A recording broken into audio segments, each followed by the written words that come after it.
윤석열 대통령을 지지하는 지지층에서 가장 불만이 많은 것을 꼽으라면 아마 문재인을 왜 저렇게 내버려 두고 있나 라는 점일 겁니다. 자, 물론 대통령이 수사에 개입해서는 안 되고 개입할 수도 없지만 이것을 대통령의 통칭으로 보는 일반적 시각 때문에 이런 말들이 나오고 있는 것인데, 그렇다면 문재인을 단죄하는 합법적인 방법은 없을까? 이게 궁금해집니다. 이런 가운데 법조계 일각에서 최근 문재인에 대한 사법처리 전망이 조심스럽게 나오고 있습니다. 그게 무엇인지 잠시 후 보도합니다.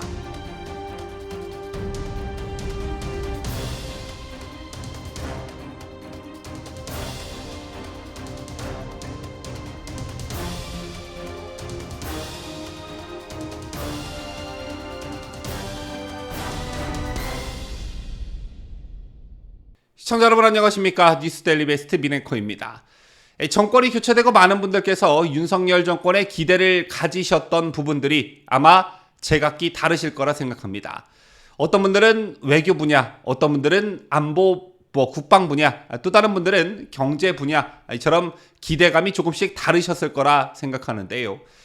그 중에서도 아마 지난 정권, 즉 문재인의 단죄를 바라는 분들도 많으셨을 겁니다.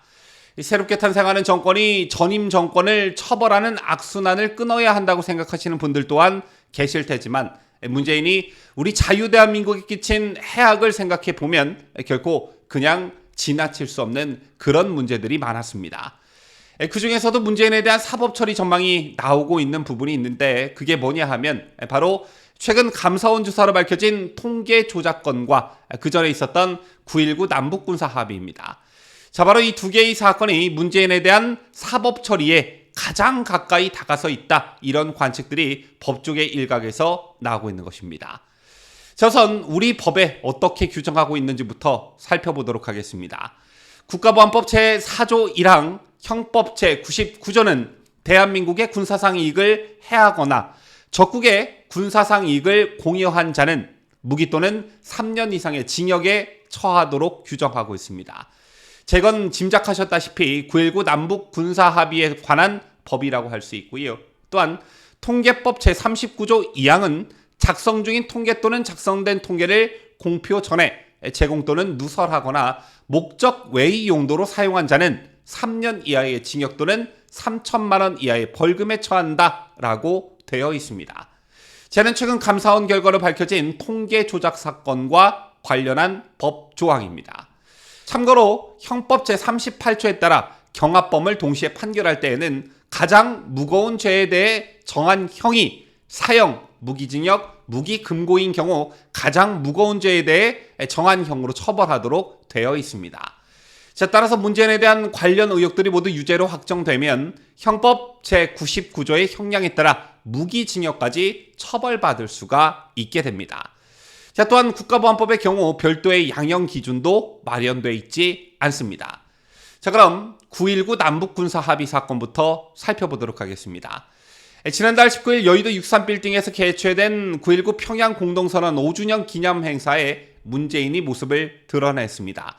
퇴임 후 첫 서울 공식 일정이었는데요. 단상에 오른 문재인은 9.19 남북군사 합의는 지금까지 남북 간 군사적 충돌을 방지하는 데 중요한 역할을 해왔다며 역대 정부 중 단 한 건도 군사적 충돌이 없었던 정부는 노무현 정부와 문재인 정부뿐이다 라고 자평했습니다.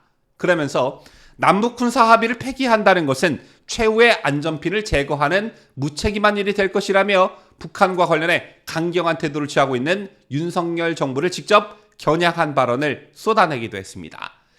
아시다시피 문재인이 언급한 9.19 군사 합의는 지난 2018년 남북이 한반도 평화를 위해 군사훈련을 줄이자는 취지로 체결한 일종의 약속입니다.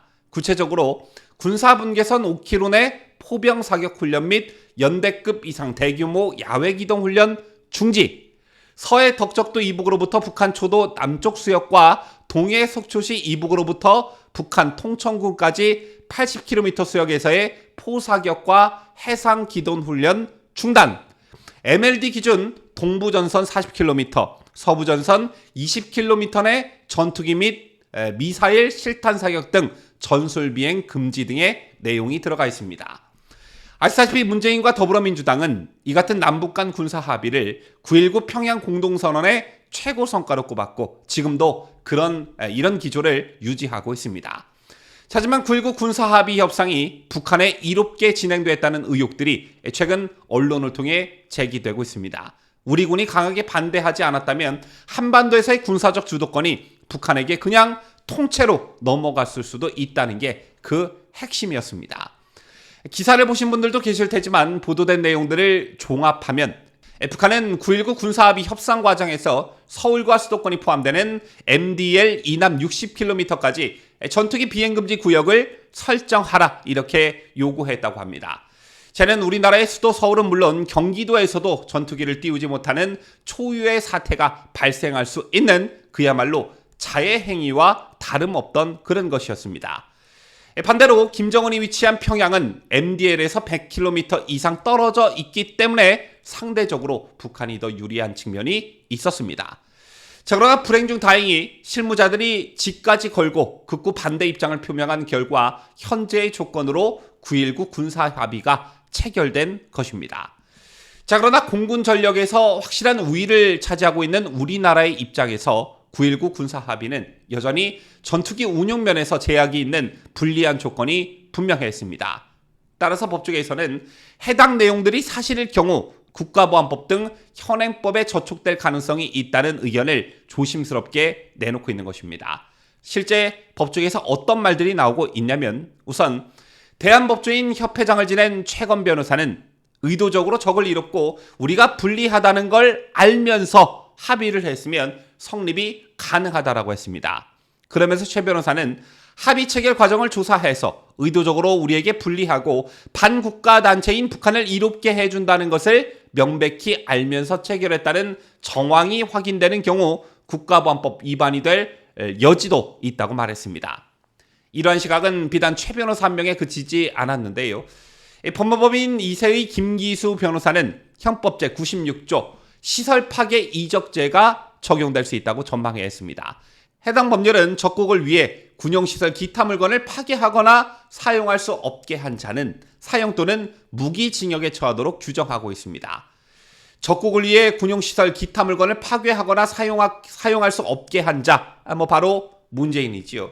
당시 9.19 군사합의는 체결 후 한동안 빠르게 추진됐습니다. 특히 DMZ 내 감시초소 11개도 상호 철수했고 육해공 접경 지역에서 적대 행위도 멈췄는데 이게 시설 파괴 이적죄가 아니고 과연 뭐냐는 것이 김기수 변호사의 주장인 것입니다.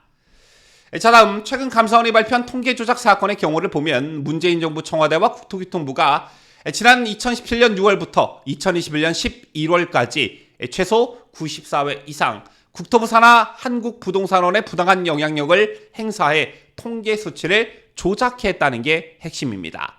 목적은 자신들의 부동산 정책 등이 실제 효과를 보고 있음을 알리기 위해서였고 결국 통계가 정반대로 나오자 통계를 조작하는 방법을 썼다는 것입니다.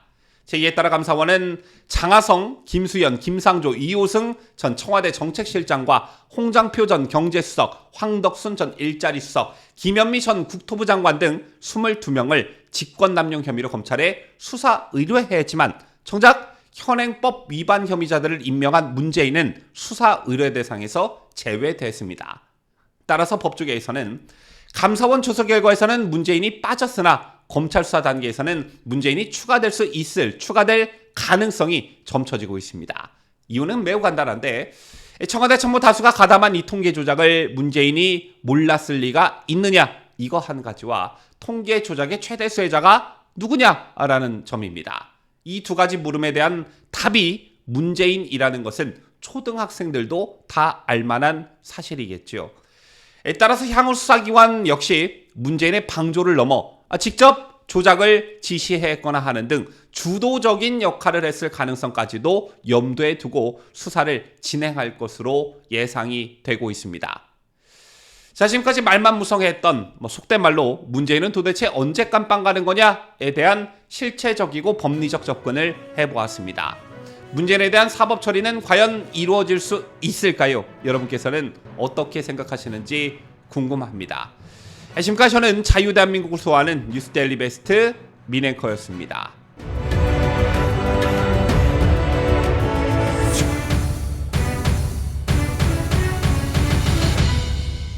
함께해요. 뉴스 데일리 베스트.